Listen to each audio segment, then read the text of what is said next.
বন্ধুরা, budget announce হয়ে গেছে 25 আর 26 এর। আর আমি আপনাদের বলতে চলেছি যে বিশেষভাবে এমএসএমই আর স্টার্টআপ এই বাজেটে কি পেয়েছে। বন্ধুরা, যেটা ডাইরেক্ট বেনিফিট পাওয়া গেছে micro small and medium enterprise আর স্টার্টআপের, আজ এই ভিডিওতে ওই বিষয়েই আলোচনা করব। বন্ধুরা, আমাদের অনারেবল ফাইন্যান্স মিনিস্টার এটা মেনেছেন যে এমএসএমই যেটা আছে সেটা খুবই important measurement for the propose ডেভেলপমেন্টের জন্য। চারখানা বন্ধুরা পাওয়ারফুল ইঞ্জিনের ব্যাপারে বলা হয়েছে আমাদের ভারতের ডেভেলপমেন্টের জন্য। আর তার মধ্যে দেখুন, একটা হলো এগ্রিকালচার, দ্বিতীয় এমএসএমই, তৃতীয় ইনভেস্টমেন্ট, আর 4 নম্বর পিলার যেটা কিনা হলো এক্সপোর্ট। বন্ধুরা, আমি আপনাদের এখানে বলে রাখি যে এই বাজেটে অনারেবল ফাইন্যান্স মিনিস্টার এই এমএসএমইর ব্যাপারে 15 বার বলেছেন। বন্ধুরা, আমি আপনাদের বলবো বিশেষ করে প্রথমে যে এই এমএসএমইর ব্যাপারে কি কি অ্যানাউন্সমেন্ট হয়েছে আজকের এই বাজেটে। বন্ধুরা, সবচেয়ে ইম্পর্টেন্ট একটা অ্যানাউন্সমেন্ট করা হয়েছে যেটা কিনা হলো যে ডেফিনেশনটা আছে মাইক্রো স্মল অ্যান্ড মিডিয়াম এন্টারপ্রাইজের, সেটাকে পুরোপুরি রিভাইজ করে দেওয়া হয়েছে। আর যেটা ইনভেস্টমেন্ট আছে বন্ধুরা, সেখানে বলা হয়েছে যে ইনভেস্টমেন্টে এখনো অবধি যেই লিমিট প্রেসক্রাইব আছে এখনো অবধি, সেটাকে 2.5 গুণ অর্থাৎ 2.5 টাইমস বাড়ানো হয়েছে। আর যেই টার্নওভার আছে সেটাকে 2 গুণ করা হয়েছে। অর্থাৎ এর অর্থ এই যে এই নতুন ডেফিনেশনটা করা হয়েছে মাইক্রো এন্টারপ্রাইজের জন্য, সেই সব এন্টারপ্রাইজও যার ইনভেস্টমেন্ট কিনা প্ল্যান্ট অ্যান্ড মেশিনারিতে অথবা ইকুইপমেন্টে 2.5 কোটি পর্যন্ত, আর যার টার্নওভার 10 কোটি পর্যন্তও হবে, তারা হলো মাইক্রো এন্টারপ্রাইজ। প্রথমে যেই লিমিটটা ছিল সেটা 1 কোটি ইনভেস্টমেন্টের জন্য আর মাত্র 5 কোটি টার্নওভারের জন্য। বন্ধুরা, একই সাথে বলা হয়েছে যে এই স্মল এন্টারপ্রাইজের জন্য যেই লিমিট প্ল্যান্ট অ্যান্ড মেশিনারি আর ইকুইপমেন্টের জন্য 10 কোটি থেকে বাড়িয়ে 25 কোটি করা হয়েছে। আর টার্নওভারের যে লিমিট ছিল 50 কোটি টাকা, সেটাকে দ্বিগুণ করে বাড়িয়ে করা হয়েছে 100 কোটি টাকা। বন্ধুরা, এখানে একটা কথা বলে রাখি যে এই ডিমান্ডের প্রসঙ্গটাতে আমরাও খুব জোর দিয়েছিলাম। আর আমরা এগুলো বলেছিলাম কারণ যেসব মাইক্রো আর স্মল এন্টারপ্রাইজ আছে তারা যখন 50 কোটি টার্নওভার অ্যাচিভ করে নেয়, তারা ভাবে আর বাড়ানোর দরকার নেই, কারণ যদি আমাদের টার্নওভার বেড়ে যায় তাহলে যেসব ফেসিলিটি মাইক্রো অ্যান্ড স্মল এন্টারপ্রাইজের জন্য আছে সেগুলো আর থাকবে না। তবে ভাই, এই বাজেটে বলা হয়েছে যে আর চিন্তার কারণ নেই। 100 কোটি অবধি টার্নওভার করো, তোমরা 25 কোটি অবধি প্ল্যান্ট অ্যান্ড মেশিনারি আর ইকুইপমেন্টের ওপর ইনভেস্ট করো, তাহলেও তোমরা থাকবে মাইক্রো অ্যান্ড স্মল এন্টারপ্রাইজের ক্যাটাগরিতে, কারণ এটা হলো মাইক্রো অ্যান্ড স্মল এন্টারপ্রাইজের ডেফিনেশন। মিডিয়াম এন্টারপ্রাইজের এখন যেই ক্যাটাগরিগুলো আছে তাতে বলা হয়েছে যে investment in plant and machinery অথবা ইকুইপমেন্টে 50 কোটি থেকে বাড়িয়ে 125 কারোর করা হয়েছে। আর টার্নওভারের বিষয়ে বলা হয়েছে এই বাজেটে যেটাকে 250 কোটি থেকে বাড়িয়ে সরাসরি 500 কোটি অবধি করে দেওয়া হয়েছে। তো ভাই, আমার তো মনে হয় এখন মাত্র 2-3%ই এন্টারপ্রাইজ পড়ে থাকবে যারা কিনা এমএসএমইর বাইরে হয়ে যাবে। বন্ধুরা, অ্যানাউন্সমেন্ট নাম্বার 2, এবার বলা হয়েছে এই বাজেটে যে এই এমএসএমইগুলো যেগুলো আছে তারা বলতো যে আমরা ব্যাংক থেকে কোয়ালিটাল ফ্রি লোন পাই না, আর পেলেও মাত্র 5 কোটি অবধিই পাওয়া যায়। এরপরে আমরা গ্রো করলেও কি হবে, আপনারা ডেফিনেশনটাও বাড়িয়ে দিয়েছেন। এবার অনারেবল ফাইন্যান্স মিনিস্টার বলেছেন এই যে ক্রেডিট গ্যারেন্টিটা আছে, যেখানে কিনা কোয়ালিটাল ফ্রি 5 কোটি অবধি পেত মাইক্রো অ্যান্ড স্মল এন্টারপ্রাইজগুলো, নিন এবার আমরা সেগুলোকে বাড়িয়ে করে দিতে চলেছি 10 কোটি টাকা। আর এইভাবেই 1.5 লক্ষ কোটি টাকা অ্যাডিশনাল ক্রেডিট পাবে মাইক্রো অ্যান্ড স্মল এন্টারপ্রাইজগুলো আগামী 5 বছরের মধ্যে। বন্ধুরা, অ্যানাউন্সমেন্ট নাম্বার 3, এবার বলা হয়েছে যে ভাই দেখো, যারা এক্সপোর্ট করছে এমএসএমই আর খুব ভালোভাবে এক্সপোর্ট করছে, তাদেরও কোয়ালেট্রাল ফ্রি লোন চাই টার্ম লোনের রূপে, যাতে তারা কোনো ল্যান্ড নিতে পারে, বিল্ডিং বানাতে পারে, মেশিন নিতে পারে। কিন্তু সেখানে তারা যখন ব্যাংকে যায় তখন তাদের বলা হয় যে ভাই দেখো, প্রথমে তো এটা 5 কোটি অবধি ছিল, এবার এটা 10 কোটি পর্যন্ত হয়ে যাবে। কিন্তু যারা এক্সপোর্ট করছে তাদের কিছু অ্যাডিশনাল বেনিফিট তো থাকতে হবে। অনারেবল ফাইন্যান্স মিনিস্টার বলেছেন যারা ভালো কোয়ালিটির এক্সপোর্টার আছে, যারা এমএসএমইর ক্যাটাগরিতে পড়ে, তারা 20 কোটি পর্যন্ত লোন পাবে। আর আমি আরেকটা জিনিস দেখছিলাম এই বাজেটে, যে এখানে কেবল মাইক্রো অ্যান্ড স্মল এন্টারপ্রাইজই বলা হয়নি, এই বাজেটে এই কথা বলা হয়েছে যে ইভেন যেসব মিডিয়াম এন্টারপ্রাইজগুলো আছে অর্থাৎ এমএসএমইর কথাই বলা হয়েছে এই অ্যানাউন্সমেন্টের মধ্যেই। বন্ধুরা, অ্যানাউন্সমেন্ট নাম্বার 4, দেখুন যেগুলো ক্ষুদ্র খুবই মাইক্রো এন্টারপ্রাইজগুলো আছে তারা বলে ভাই আমাদের তো কেউ লোনই দেয় না। এবার সরকার বলেছে এই বাজেটে যে ভাই কে বলেছে তোমাদের কেউ লোন দেয় না, আমরা তোমাদেরকে ক্রেডিট কার্ড দিয়ে দেবো 5 লাখ পর্যন্ত। শুধু তোমরা নিজেদেরকে উদ্যম পোর্টালে অবশ্যই রেজিস্টার করিয়ে নাও, কারণ এই কার্ডগুলো তারাই পাবে যারা কিনা উদ্যম পোর্টালে নিজেদের মাইক্রো এন্টারপ্রাইজ বলে রেজিস্টার করিয়েছে। আর সরকার এটাও বলেছে এই বাজেটে যে ভাই প্রথম বছরেই 10 লক্ষ পর্যন্ত কার্ড ইস্যু করা হবে। আসুন অ্যানাউন্সমেন্ট নাম্বার 5-এ দেখি কি আছে। এখানে বলা হয়েছে যে দেখো ভাই, যারা ফার্স্ট টাইম এন্টারপ্রেনার হয়, কারণ লোকে বলে যে দাদা সবাই তো দিয়ে দেয়, এই টাটা বিড়লা মোদি আদানি আম্বানিকে, অনেকে এইভাবেই বলতে থাকে না বন্ধুরা, যে নতুনদের তো কেউ লোন দিতেই চায় না। সরকার বলেছে এই বাজেটে আমরা একটা নতুন স্কিম আনতে চলেছি। সেখানে 5 লক্ষ উইমেন, শিডিউল কাস্ট আর শিডিউল ট্রাইব, তাও আবার তাদের মধ্যে যারা ফার্স্ট টাইম এন্টারপ্রেনার হবে, তাদের দেওয়া হবে টার্ম লোন 2 কোটি টাকা পর্যন্ত আগামী 5 বছরের মধ্যে।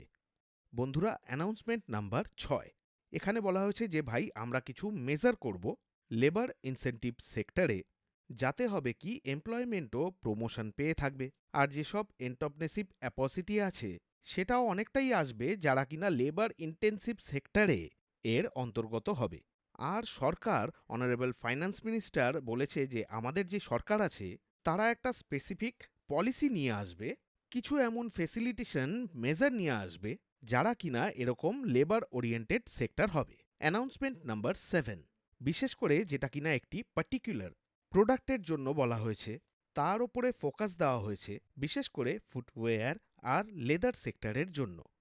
উনি এই বাজেটে বলেছেন যে যে প্রোডাক্টিভিটি আছে, কোয়ালিটি আছে, কম্পিটিটিভনেস আছে, আমাদের যেসব ইন্ডিয়ান ফুটওয়্যার আর লেদার সেক্টর আছে তাদের বাড়ানোর জন্য একটা আমরা এমন ফোকাস প্রোডাক্ট স্কিম নিয়ে আসব এখানে, সেটা এই বাজেটে অ্যানাউন্স করে দেওয়া হয়েছে। আর বলা হয়েছে যে ভাই এই যে স্কিমটা আছে সেটা সাপোর্ট করবে ডিজাইন ক্যাপাসিটিকে, কম্পোনেন্ট ম্যানুফ্যাকচারিংকে, আর মেশিনের যেসব রিকোয়ারমেন্ট থাকবে প্রোডাকশনের জন্য, যেসব নন লেদার কোয়ালিটি ফুটওয়্যার আছে তার জন্য, সেসব ক্ষেত্রের জন্য আমরা এই স্কিম নিয়ে আসব।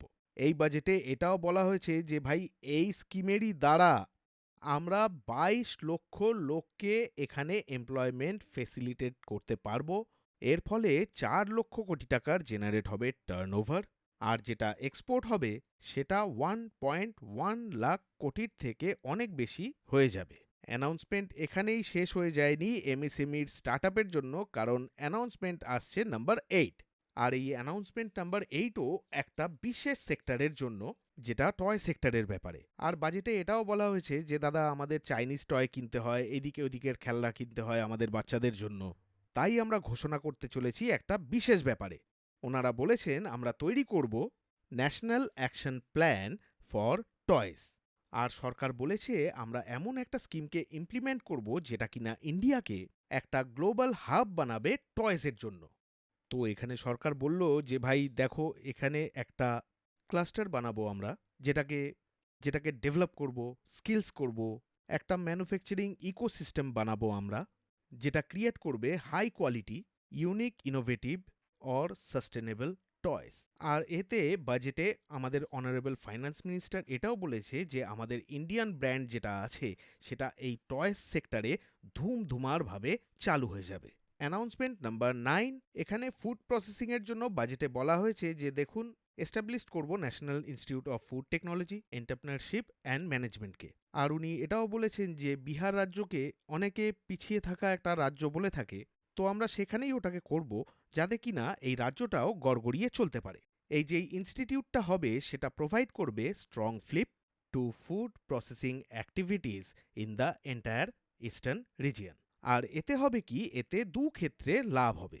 একটা তো যেটা ইনকাম হবে ফার্মারদের, সেটা বেড়ে যাবে through value addition to their produce. আর দ্বিতীয় লাভ হবে এই ক্ষেত্রে এইটা যে স্কিল, এন্টারপ্রেনারশিপ অ্যান্ড এমপ্লয়মেন্ট অ্যাপসিটি ফর দ্য ইউথ, এটাও এসে যাবে এই ইনস্টিটিউটের মাধ্যমে। অ্যানাউন্সমেন্ট এখনো শেষ হয়নি বন্ধুরা, কারণ অ্যানাউন্সমেন্ট নাম্বার 10-এ বলা হয়েছে যে দেখুন আমরা একটা ম্যানুফ্যাকচারিং মিশন স্কিল ডেভেলপমেন্টে আছি, কারণ মেকিং ইন্ডিয়ার তো আমরা বানিয়ে দিয়েছি, এবার আমরা একটা ন্যাশনাল ম্যানুফ্যাকচারিং মিশন যেটা আছে, যেটা করব কিনা বিশেষ করে স্মল, মিডিয়াম আর লার্জ ইন্ডাস্ট্রি যেগুলো আছে তাদের জন্য policy support, execution roadmap, governance আর মনিটরিং ফ্রেমওয়ার্ক বানাবে বাই সেন্ট্রাল মিনিস্ট্রি অথবা যতগুলো স্টেট আছে আমাদের তাদের দ্বারা।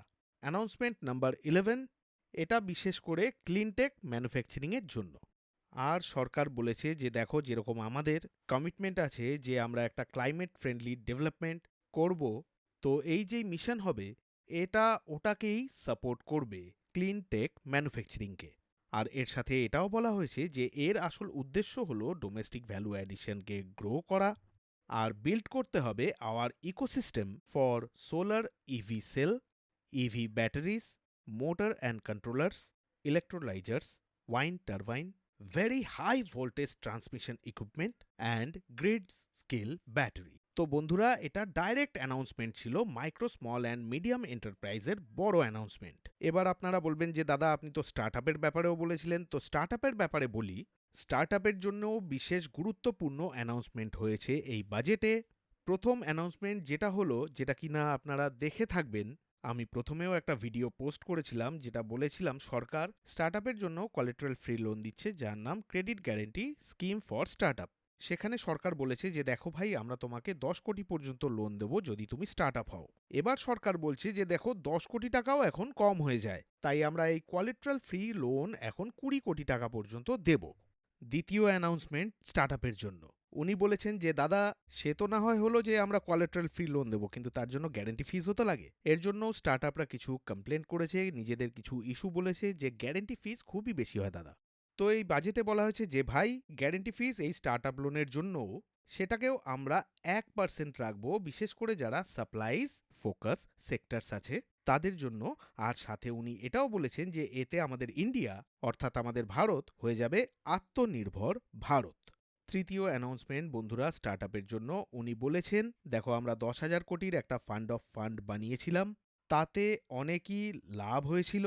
এবার আমরা এই 10,000 কোটির অ্যাডিশনাল ফান্ড অফ ফান্ড বানাচ্ছি। সাথে উনি এটাও বলেন যে এই এআইএফ ফান্ড অর্থাৎ অল্টারনেটিভ ইনভেস্টমেন্ট ফান্ড আছে, উনি এনাদের যখন 10,000 কোটি দিয়েছিলেন তো উনি কমিট করে নিয়েছিলেন মোর দেন 91,000 করোড়ের জন্য। এবার আমরা এই 10,000 কোটি আরও দিচ্ছি। অ্যানাউন্সমেন্ট নাম্বার 4, স্টার্টআপের জন্য উনি বলেছেন ডিপ টেক ফান্ড অফ ফান্ডও বানাবেন, আর এটাকেও আমরা এক্সপ্লোর করব to catalyse the next generation startup as a part of the initiative.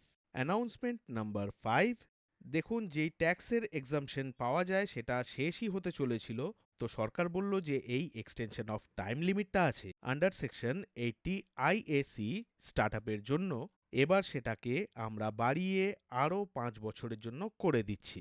এর অর্থ হলো এই যে যারাই স্টার্টআপ আছে ইনকর্পোরেটেড আপ টু 1 এপ্রিল 2030 অবধি হয়ে যাবে, তো ভাই এই সব ফেসিলিটিগুলো তারা পেয়ে থাকবে। বন্ধুরা এগুলো ছিল ইম্পর্টেন্ট অ্যানাউন্সমেন্ট। এছাড়াও কিছু ইনডাইরেক্ট অ্যানাউন্সমেন্ট আছে যাতে এমএসএমইসে লাভজনক হবে। তার জন্য আমি আবার আসবো আপনাদের কাছে। আপনাদের কেমন লাগলো যে সরকারের এই যে বাজেটের অ্যানাউন্সমেন্ট হয়েছে, আপনার কি মতামত প্লিজ আমাকে কমেন্ট করে জানাবেন। আপনার যদি আমাদের এই প্রোগ্রাম ভালো লেগে থাকে, আমরা প্রতি বছরই করে থাকি যখন বাজেট আছে সেই দিনই, আর আমি বলে থাকি বিশেষ করে ভাই এমএসএমইসের ওপর যে সরকার কি নিয়ে এসেছে। তো আপনারা প্লিজ এই ভিডিওকে শেয়ার করে দিন, এই চ্যানেলকে লাইক সাবস্ক্রাইব আর শেয়ার করে দেবেন। নমস্কার।